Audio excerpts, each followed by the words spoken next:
Buenos días, jóvenes de cuarto semestre. Esta es su clase de filosofía.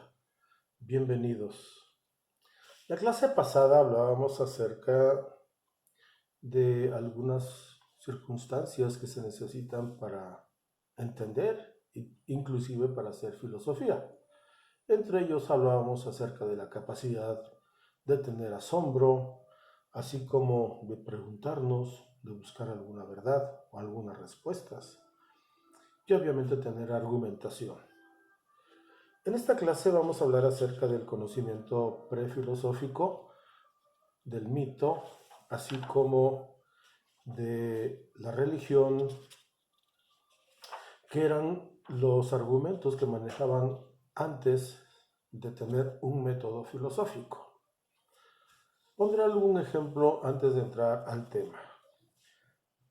Si ustedes en este momento llegara alguno de sus papás con una botella de agua, con agua, y la dejara caer desde la altura de sus hombros, y esta botella, lejos de caer y romperse o rebotar en el piso, se sostuviera, se mantuviera antes de caer al piso, con toda seguridad nos va a sorprender.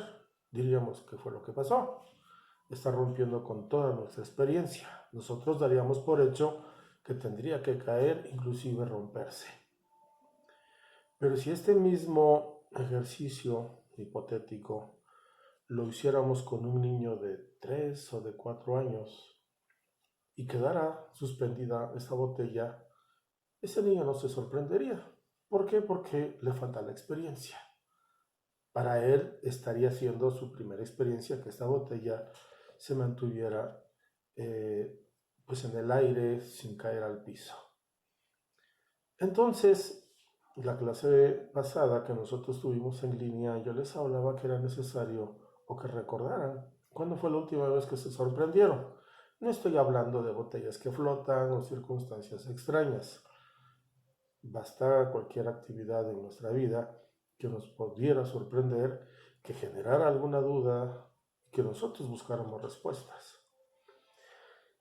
Vamos a trasladarnos un poco más atrás, muchos años, cientos de años.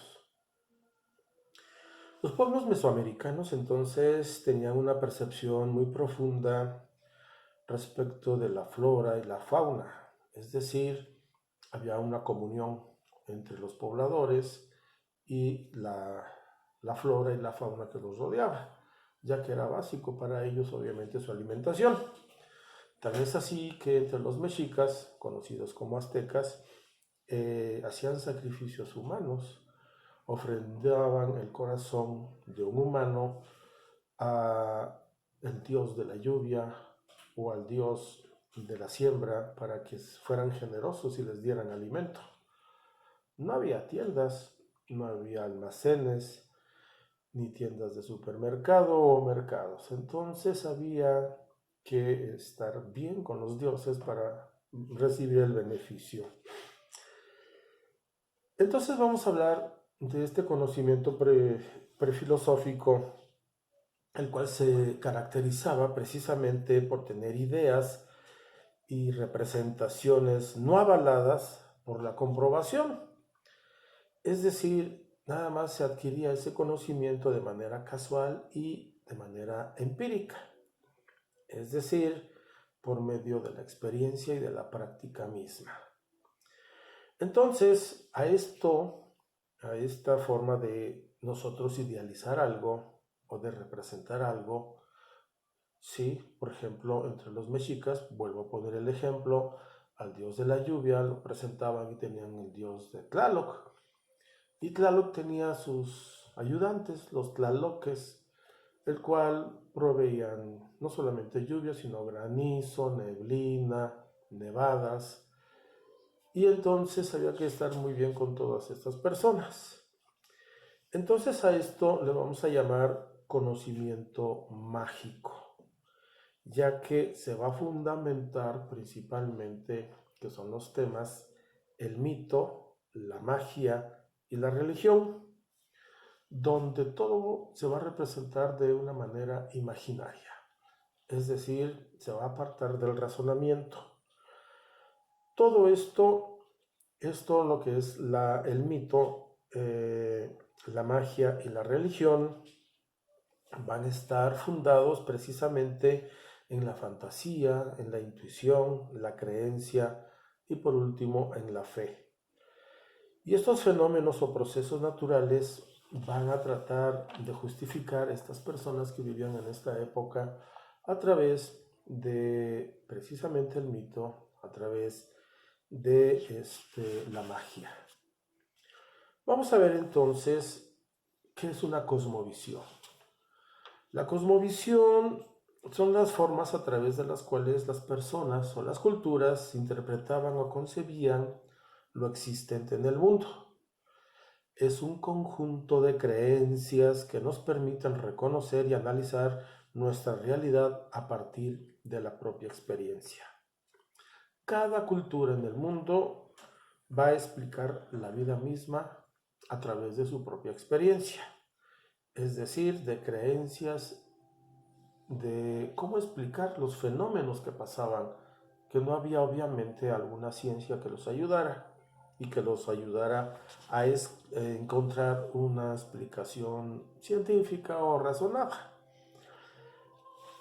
En fin, vamos a ver entonces en primer lugar qué es el mito.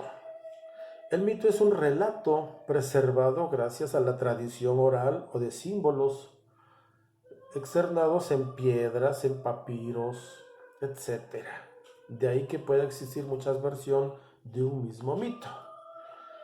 Sí, aquí se explican de manera general, pero manteniendo un misterio o un enigma de los aspectos terribles o inexplicables porque había estas fuerzas naturales. No había forma de explicar la violencia de un ciclón o de un temblor, y entonces se creaban los mitos para justificarlos. El otro es la magia. En todas las culturas, inclusive en la actualidad, existen los chamanes.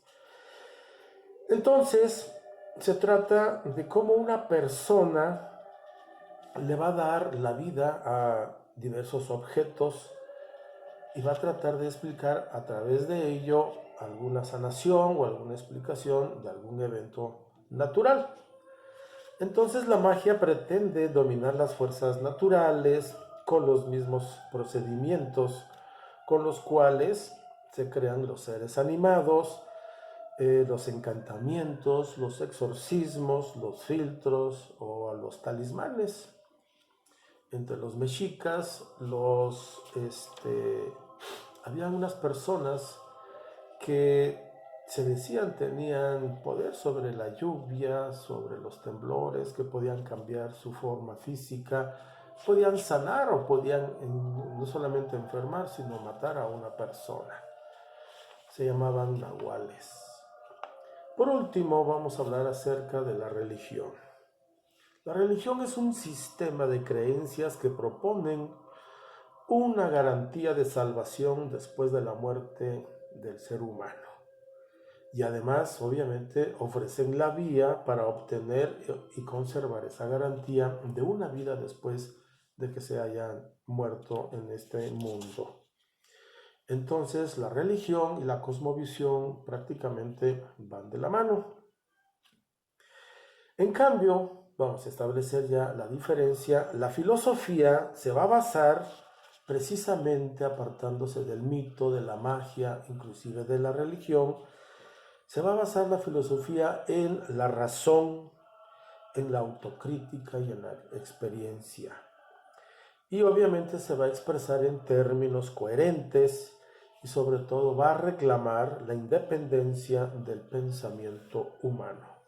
No vamos a estar sujetos a un chamán que nos haga una limpia o que nos expliquen a través de la magia por qué tenemos mala suerte o a través de un mito que nos traten de imponer algún temor.